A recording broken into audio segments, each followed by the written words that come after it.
The forest and water problems are perhaps the most vital internal problems of the United States.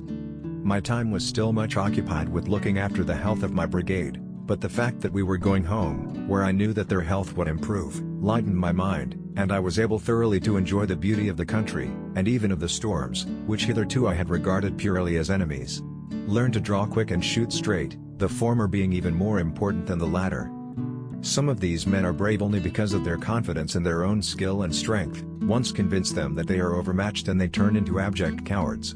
From its very nature, the life of the hunter is in most places evanescent, and when it has vanished there can be no real substitute in old settled countries. No one, but he who has partaken thereof, can understand the keen delight of hunting in lonely lands.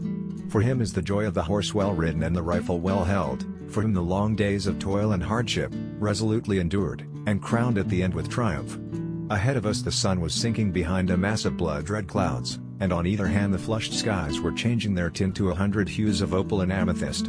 Our tireless little horses sprang under us, thrilling with life. We were riding through a fairy world of beauty and color and limitless space and freedom. The very pathetic myth of beneficent nature could not deceive even the least wise being if he once saw for himself the iron cruelty of life in the tropics.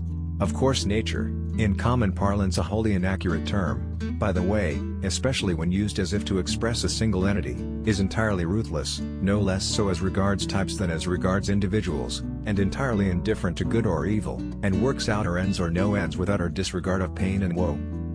There is certainly the most extraordinary diversity in the traits by which nature achieves the perpetuation of species.